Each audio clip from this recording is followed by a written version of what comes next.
How do I get a million streams? Every artist asked themselves this question at one point, but honestly, that is the wrong question. A million streams sounds like a huge win, but in the real world, it's just a number trap. You can have a million plays on Spotify and still not have enough money to pay the rent. And the industry just wants you to chase those big numbers while they chase the actual profit. So in this video, I wanted to break down the myths and the math that labels don't want you to see.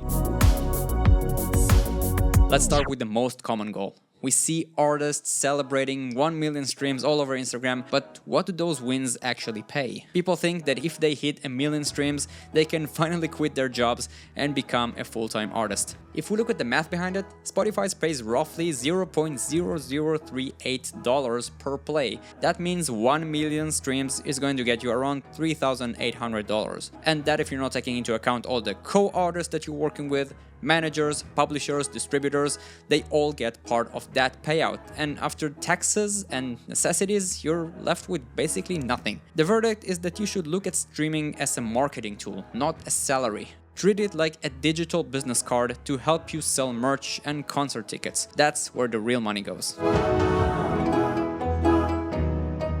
So if artists aren't getting rich from streaming, where is your $13 monthly subscription actually going to? People think that their subscription money goes directly to the indie artists they're listening to, but in reality, it doesn't. Streaming uses a big bucket system known as pro rata, I'm not sure how to say it, where all the money from all the subscribers go into one giant pool. At the end of the month, the money is split between the total global plays. So even if you're only listening to a small local band, your $13 is mostly going to Drake or Taylor Swift because they have the most total volume. So the verdict is that your fans are actually subsidizing the superstars, not you. And for the fans, if you want to support artists you like, go directly to Bandcamp and buy their music from there, or even better, go to their website and help them with some merch. You have no idea how helpful this is for small artists to develop in such a competitive industry. Alright, but if streaming pays so little, how are big labels making billions? People, very gullible people, believe that labels share every single dollar they get from Spotify with their artists. The math says something a bit different. In a leaked contract from 2011, it was revealed that Sony negotiated for a $42.5 million advance from Spotify just to host their music. This was something known as a guaranteed payment. If the artist on the label didn't generate enough streams to cover that $42 million, the label just kept the leftover cash as corporate profit, also known as breakage. So you can take from it that major labels don't just rely on your fans, they rely on massive corporate deals. Because this guaranteed money isn't tied to a specific song play, it often stays with the company and never reaches the artist. Because the labels have all this money and power, they don't just use it to pay themselves, they also use it to control the competition. So many people believe that getting that record deal means that the label is finally going to release your album and make you rich and famous. But in reality, labels often sign artists who are blowing up on TikTok just so other labels can't have them. They do pay you a small advance just to show that there's some interest behind what you're doing, but then they're never going to release your music. They're simply placing you on a shelf and legally blocking you from releasing music anywhere else. This happened to big artists like Katy Perry, Taylor Swift, Jimmy Eat World, and many other before they got big. So what to do about it? A contract without a release guarantee is basically just a cage. Being independent and free is much better than being signed and silenced. So if a label is talking to you and want to sign you, every record label in America started calling. Make sure to read all the fine prints, or even better, contact a lawyer, because it's so easy to manipulate young artists, and we will get there and how to avoid it. So if they can hide artists on shelves, they can also force other artists onto the radio.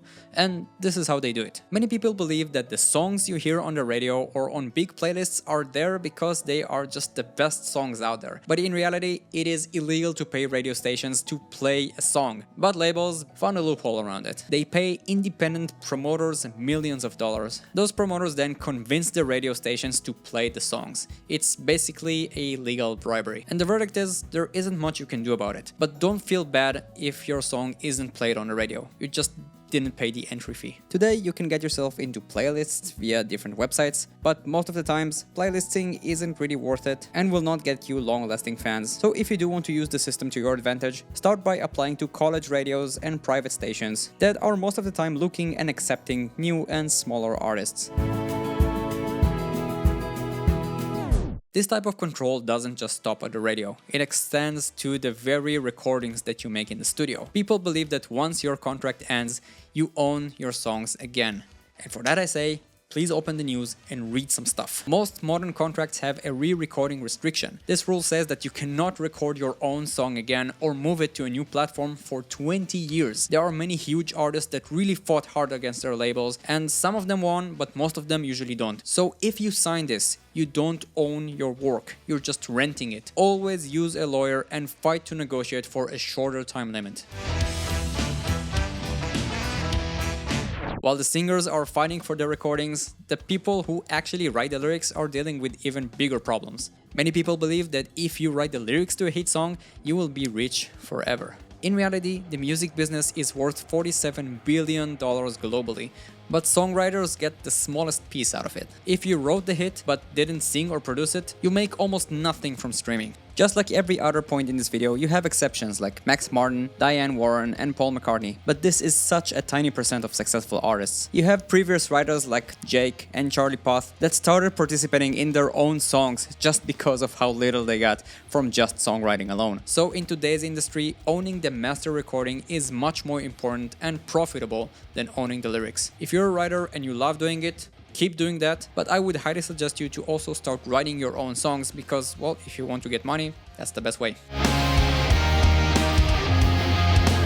So you might be thinking, if I just get famous enough, none of those rules will matter. Well, you are freaking wrong. People believe that selling millions of albums mean that you are a millionaire. Back in the 90s, the power group TLC sold 65 million albums, but their contract made them pay the label back for everything. Travel, music videos, clothes and food. They were world famous, but they had to declare bankruptcy because they owned the label's millions. $100,000 out of 10 million records sold. And then you have to pay for your bills and your house and your mother and your brother. Yeah. So basically, we were right. broke at that, and they generated over $175 million. So what to do about it? Like I mentioned before, contact a lawyer and understand what kind of debt you might get into before you're signing a contract. And try to get a little bit of business or financial understanding before you're getting yourself into something you have no idea how it works. I get it, it's tempting, everybody wants it, but you really need to understand they are not working in your favor.